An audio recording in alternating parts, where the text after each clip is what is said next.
Hello and welcome to Accompanying 101. I'm Marianne Hellinga, and today I just wanted to give you some tips and tricks that I've learned over the years in accompanying.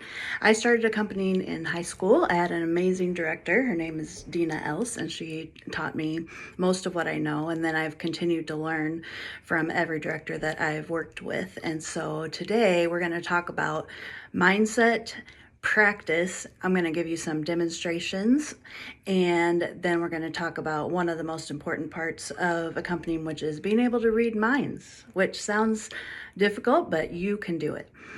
First of all, I want to talk about just the mindset around accompanying. So a lot of times people think that playing the piano and accompanying are the same thing. And it's really a different skill. It involves a little bit more. When you're accompanying, you are the background. You're accompanying. You're not the main attraction. And so really the goal with accompanying is to become invisible. Had one of my directors gave me a great compliment one time. He's like, "This might sound weird, but sometimes I forget that you're even there." And I said, "That's great, because we don't as accompanists ever want to be a distraction to the director as they're trying to direct." So the main thing to do is to keep your eyes just glued to the director, because you have to almost become completely in sync so that you're able to anticipate their next move. Being an accompanist is kind of like being an extension of the director's hands. So if the director was able to just play the parts themselves, then they could be over here doing that, and then also trying to work with the choir. Accompanying is helpful to the directors, because then they're able to get closer to the choir and see if there are issues going on or things like that. The other thing about mindset is that you want to be super flexible.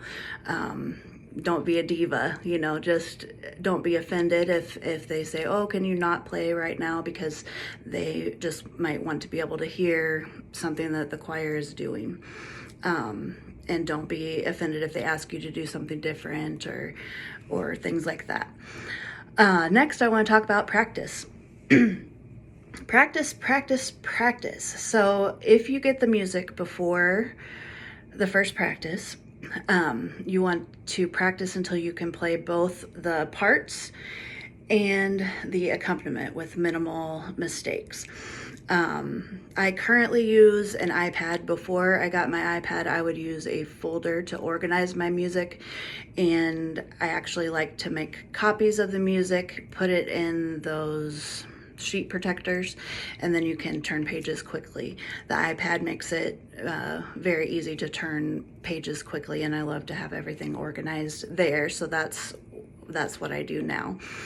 Your very first priority is to learn how to play the parts. So that's something that you should have for sure ready by the first rehearsal, because that's where the director will start with playing parts. If you're playing for younger choirs, you'll just have the one line where you've got the melody, and you'll play that. And then your second priority then would be the accompaniment, learning the accompaniment in the places where you're underneath the vocal line. So, and then the last priority would be where I like to call it where you're exposed, where you as a piano player are the only one playing, because you'll have some time to work on that.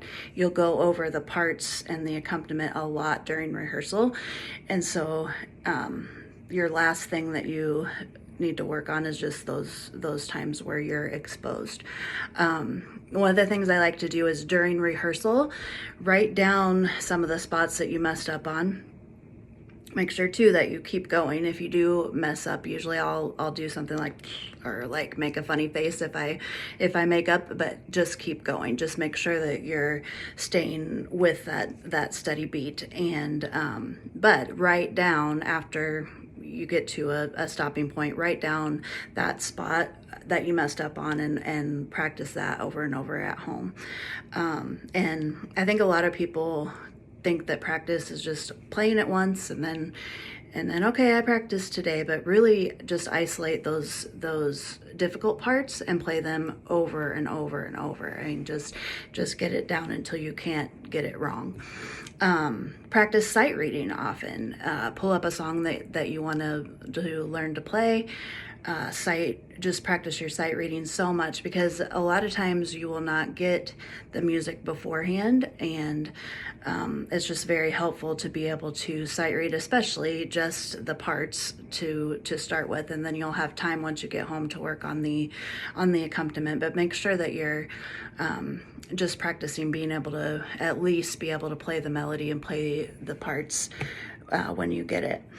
Okay, I want to show you some music. Let's get to the fun part. Okay.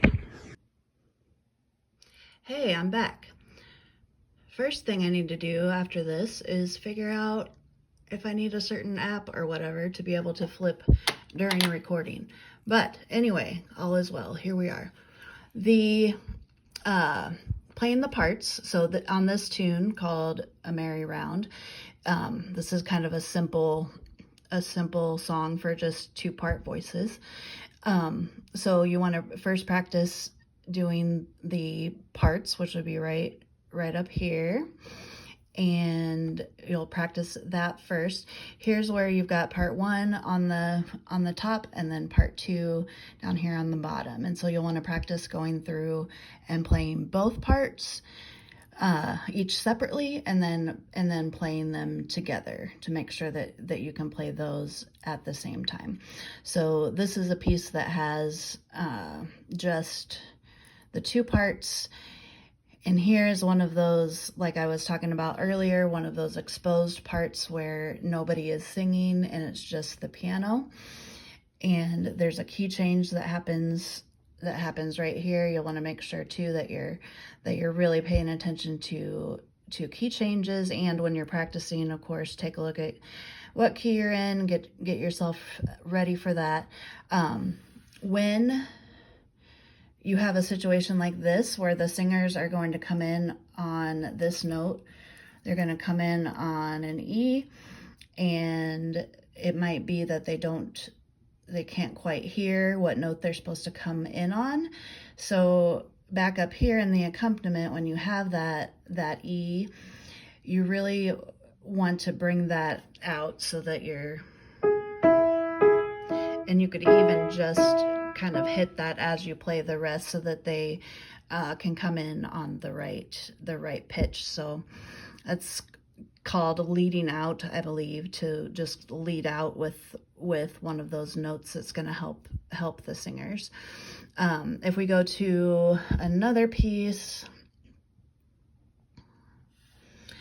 this is one where I want to talk about how you don't have to play every single note. It's kind of like a fake it till you make it type situation. So like for instance, down here, to begin with, at least you could only play like the top note of the bass clef. You could even not play some of the notes in the middle of the chord, just enough that you're able to keep the steady beat.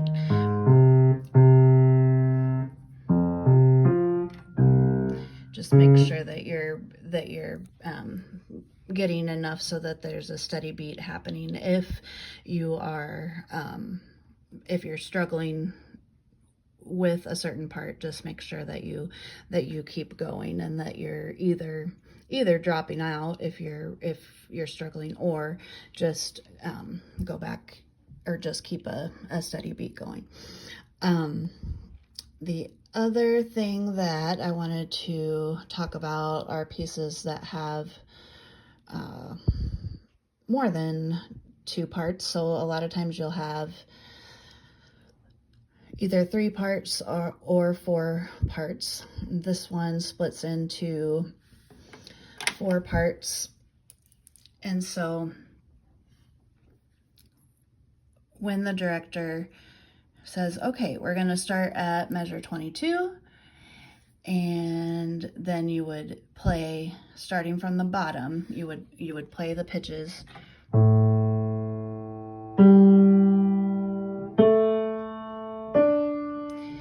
And then they would know where to come in. So make sure that you're familiar with playing each part separately. So if you were going to go over here to play just the alto part, so you're going to play just that second note underneath. The soprano top is the top line, or the soprano part is the top line. The tenor is the top line of the bass clef, and then the bass note is on the bottom. So just make sure that that you're comfortable playing all of those parts separately and then together. Then a lot of times the director will also ask you to play like maybe the sopranos and the tenors together, because in this situation they are doubling each other. They have a lot of the same notes, and so their parts work together. So the director may ask you to play just the soprano and the bass together, and so you would just play the top here, or sorry, I said the bass, but I meant the tenor. You know what I mean. So top note here and top note here. So you would play those together. So that's a situation where you would need to practice first doing the parts, and then you can add in the accompaniment. Another thing is when you are in rehearsal and the choir is singing and you sense that the choir is a little bit lost and they are not coming in when they're supposed to, go ahead and switch to parts if you are playing the accompaniment, because then you'll be able to help support them in that way. Then lastly, I just want to talk about mind reading. So you really want to get to know your director's teaching process. So maybe they'll first have the students speak in rhythm, then maybe they'll have them then sing the parts. And so you just want to find out how they typically go through teaching a song, so that you're ready to do what they need you to do at that time. And just make sure that you're like I said, keeping your eyes on the director so you know what's happening. Always be aware of where you started. So if the director is like, okay, we're going to start at measure 5, and then when you get done with that little section and the director says, okay, we're going same spot, let's try that again. And so just make sure that you're almost anticipating that, okay, we may go back to this same spot, and then always be very ready to just play that beginning pitch wherever you're at. And yeah, I think that's about it for now. Please let me know if you have any specific questions or anything else that I can help you with, and have a good day.